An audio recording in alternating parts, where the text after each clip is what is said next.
Salut à tous, ici Sinento. Donc aujourd'hui on se retrouve pour une toute nouvelle vidéo, une vidéo critique. Et aujourd'hui on va parler d'un film coréen. Donc voilà, moi personnellement j'aime beaucoup ce cinéma. Voilà, c'est, je pense, au niveau cinéma étranger, le pays pour moi qui fait les meilleures choses.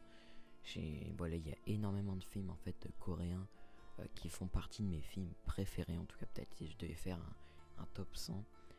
Et donc aujourd'hui je vais vous parler de celui qui pour moi mérite le plus ce coup d'œil, c'est The Chaser, donc voilà mon film préféré coréen. Alors bien sûr il me reste énormément de pépites. Donc il est réalisé par Na Hong-jin et c'est son tout premier long métrage. Alors voilà, il sortait de deux courts métrages. Et donc aujourd'hui il y a à son actif deux autres films, donc The Murderer et The Strangers, que je n'ai pas vu. Donc le film, ça raconte l'histoire de Jung-Woo, donc un ex-flic devenu proxénète. Et donc il va retrouver ses talents d'enquêteur quand il va apprendre qu'une de ses filles, Mi-jin, a disparu, comme trois autres avant elle. Donc au début il va penser qu'un autre proxénète aurait vendu ses filles, mais voilà, on va comprendre que c'est beaucoup plus grave. Donc il va se lancer dans une véritable chasse à l'homme pour retrouver Mi-jin et faire emprisonner le tueur, parce que oui, on va apprendre que justement le tueur, le mec qui va essayer de poursuivre est un tueur. Voilà, on va voir sa maison, on va voir qui a enfermé la meuf, on va voir ce qui cache dans sa maison, voilà, de nombreux cadavres. Donc on sait qu'on a affaire à un gars de vraiment un gros psychopathe, un gros taré. Et donc du coup ce qui va se passer, c'est que déjà on commence directement avec un rebondissement. Il va directement être emmené par les flics. Alors, il y en a qui vont peut-être me dire que je spoil, mais c'est quand même assez précipité. C'est vraiment le début du film, on va dire. Voilà, c'est même dit dans la plupart des synopsis. Donc là, je ne vous spoil rien. Mais c'est quand même quelque chose d'assez original que le tueur se fasse arrêter dès le début, quoi. Enfin, qui va se faire arrêter par Jung-ho. Et donc, ce qui va se passer, c'est que en fait, voilà, il va un petit peu user de son intelligence. En fait, il va avouer totalement ses crimes. Mais ce qui va se passer, c'est que justement, un tour de force pour The Chaser, c'est que il va vraiment dénoncer le système judiciaire et voilà, l'incompétence des autorités, parce que voilà, ils vont manquer de preuves pour inculper de quoi que ce soit Young-min, voilà, qui est le tueur. Et donc ils vont devoir le relâcher. Et donc là tu vas prendre vraiment, ça va renforcer vraiment l'attachement que tu as envers le personnage principal, donc Jung-ho, parce que voilà, il fait vraiment tout pour récupérer sa pute. Alors au début tu te dis putain, ok, mais on est sur un gars qui a un boulot pas très honnête. Généralement ce type de mec c'est vraiment des enfoirés. Ça nous montre un peu comme un enfoiré même dès le début. Même si on voit qu'il protège ces meufs, voilà, on voit des débuts qui va aller chez justement la personne qui a appelé une pute. Plutôt bon, ça n'a rien à voir avec la suite du film, mais voilà, il va la protéger. Donc ça nous dit clairement que c'est un mec au fond qui est bien, honnêtement, qu'il protège ses filles. Et donc là il va vraiment tout faire pour retrouver sa fille, surtout qu'il va retrouver la fille de la pute. Et donc ça va encore plus se toucher, ça va encore plus nous donner envie de d'être avec lui dans cette poursuite, à vouloir encore le retrouver. Et donc pour moi c'est juste un film excellent. Voilà, les courses poursuites sont vraiment très bonnes. Voilà, pour moi c'est, voilà, je sais pas si vous avez vu Memories of Murder, mais à un moment t'as une course poursuite, pour moi elle est juste hyper jouissive. Bah là c'est vraiment la même jouissance, et t'en as pas qu'une seule, t'as plusieurs courses poursuites. Et voilà, t'as une course contre la montre permanente dans ce film, et j'ai beaucoup aimé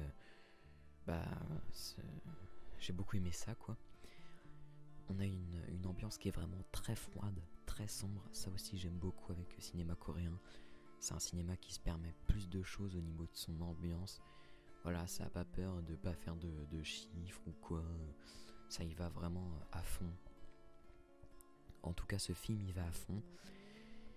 Et voilà, c'est vraiment ce que j'appelle un film totalement noir qui va vraiment s'amuser à nous surprendre sans cesse.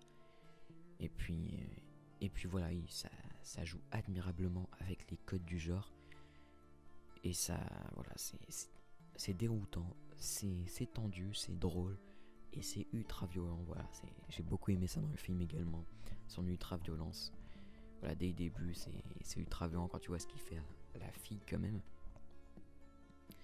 Et donc voilà, pour moi, le premier essai de Na Hong-jin, bah, il est parfait. Voilà, il réussit tout ce qu'il entreprend et ça nous rend pour moi un vrai chef-d'œuvre. J'aime pas trop utiliser ce terme, mais pour moi, ici, il est clairement valable. Voilà, de l'intrigue à la construction des protagonistes et cette vision extrêmement critique de la société sud-coréenne qui rend ce film encore plus intéressant, j'ai envie de dire. Donc voilà, du coup c'est un film que je vous conseille vraiment, ça va vraiment vous fracasser l'estomac, ça je peux vous dire, ça va vraiment vous dérouter.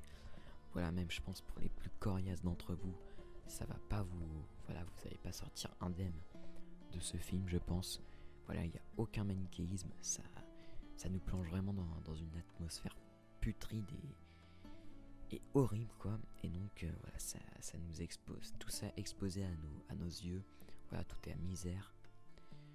Et puis voilà, j'ai vraiment pas les mots pour ce film. Voilà, il y en a peut-être qui vont dire qu'il y a quelques petites baisses de rythme par-ci par-là, mais pour moi ça reste quand même un très bon film.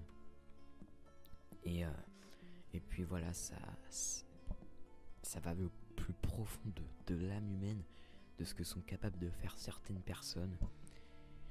Et voilà, une violence vraiment émotionnelle et psychologique à travers justement cet antagoniste.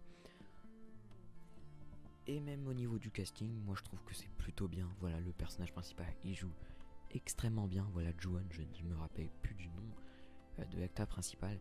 Et même l'antagoniste, pour moi, il est parfait dans ce rôle de psychopathe. Voilà, ça c'est sûr, c'est un film que je vais acheter en Blu-ray. Alors bien sûr, il coûte hyper cher en Blu-ray, c'est dommage. Mais voilà, c'est vraiment une pépite qu'il faut que je me procure en Blu-ray. Et voilà, j'ai vu une fois et je reverrai encore et encore, c'est sûr. Donc voilà, c'est un film que je vous recommande énormément. Et j'espère que vous allez aller le voir. En plus, voilà, pour la plupart des gens, vous avez temps. Voilà, bon, après, il y a toujours des gens qui travaillent, mais même moi, hein, je suis au lycée, donc j'ai cours à distance. Bref, on s'en fout un peu de ma vie. Mais voilà, bon, on va dire que c'est pas autant de taf que les cours normaux. Mais voilà, bref, on s'en fout de ma vie. J'espère que vous avez aimé cette petite vidéo. Et puis moi, je vous dis salut.